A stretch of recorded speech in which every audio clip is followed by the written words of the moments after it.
अस्सलाम वालेकुम नाज़रीन, हाईटेक न्यूज़ के खबरनामे में आपका खैर मकदम है। मैं हूं नेहा खान। नजर डालते हैं आज की अहम खबरों पर। हैदराबाद में बीआरएस के युवा संग्राम उत्सव से कबल साबिक वजीर सविता इंदिरा रेड्डी और बीआरएस रहनुमा आरिस प्रवीण कुमार को मुबैना तौर पर नजरबंद किया गया। बीआरएस ने इस कार्रवाई को गैर आईनी करार देते हुए कहा कि इजलास के लिए हाई कोर्ट और पुलिस से इजाजत हासिल थी।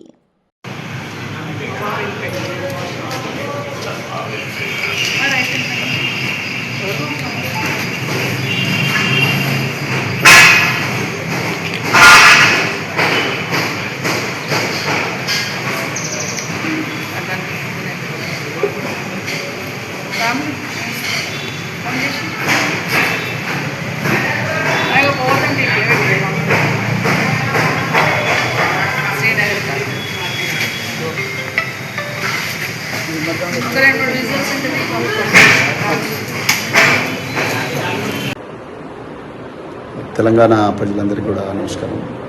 నేను డాక్టర్ ఆర్ఎస్ ప్రవీణ్ కుమార్. నేను మల్కాజ్గిరి మీటింగ్కు మల్కాజ్గిరి కమిషనరేట్లో సరూర్ నగర్ స్టేడియంలో ఉండే మీటింగ్కు ప్రిపేర్ అవుతుంటే ఈరోజు మరి సైబరాబాద్ పోలీసులు ఉదయమే మా ఇంటికి వచ్చి నన్ను హౌస్ అరెస్ట్ చేస్తామంటున్నారు.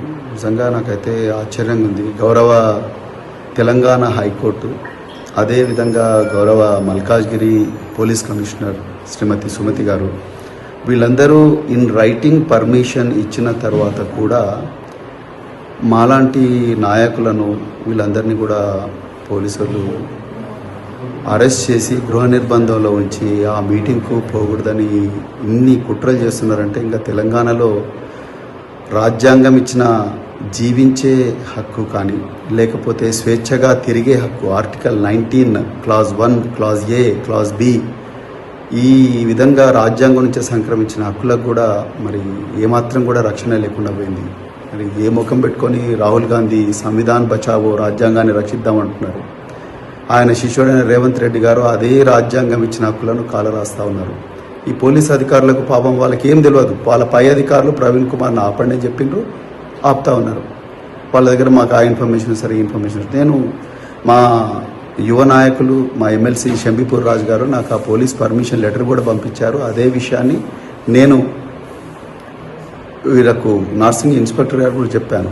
సో వాళ్ళు మా పై ఆఫీసర్లతో మాట్లాడి చెప్తామని అంటున్నారు. ఈ విధంగా అరాచక పాలన, దుర్మార్గ పాలన నడుస్తూ ఉన్నది తెలంగాణలో. ఒకసారి ప్రజలందరూ కూడా గమనించాలి.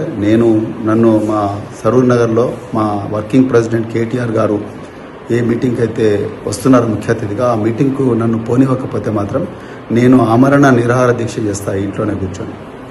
నేను డీజీపీ గారికి, హోంమంత్రి రేవంత్ రెడ్డి గారికి నేను క్లియర్గా చెప్తున్నా, ఇది ఒక వార్నింగ్. రేవంత్ రెడ్డి గారు, రాజ్యాంగం బాబాసాహెబ్ అంబేద్కర్ గారు నాకు ఆర్టికల్ 19 ప్రకారం నాకు స్వేచ్ఛగా తిరిగే హక్కు, స్వేచ్ఛగా మాట్లాడే హక్కు ఇచ్చిండ్రు. కానీ మీ పోలీసు వాళ్ళు ఇలా నన్ను ఆపుతా ఉన్నారు. నేను కంటెంప్ట్ ఆఫ్ ద కోర్ట్ వేయడం కాదు, నేను అమర నిరాదీక్ష చేస్తే నన్ను ఆ మీటింగ్ పోనీయకపోతే. జై తెలంగాణ, జై కేసీఆర్.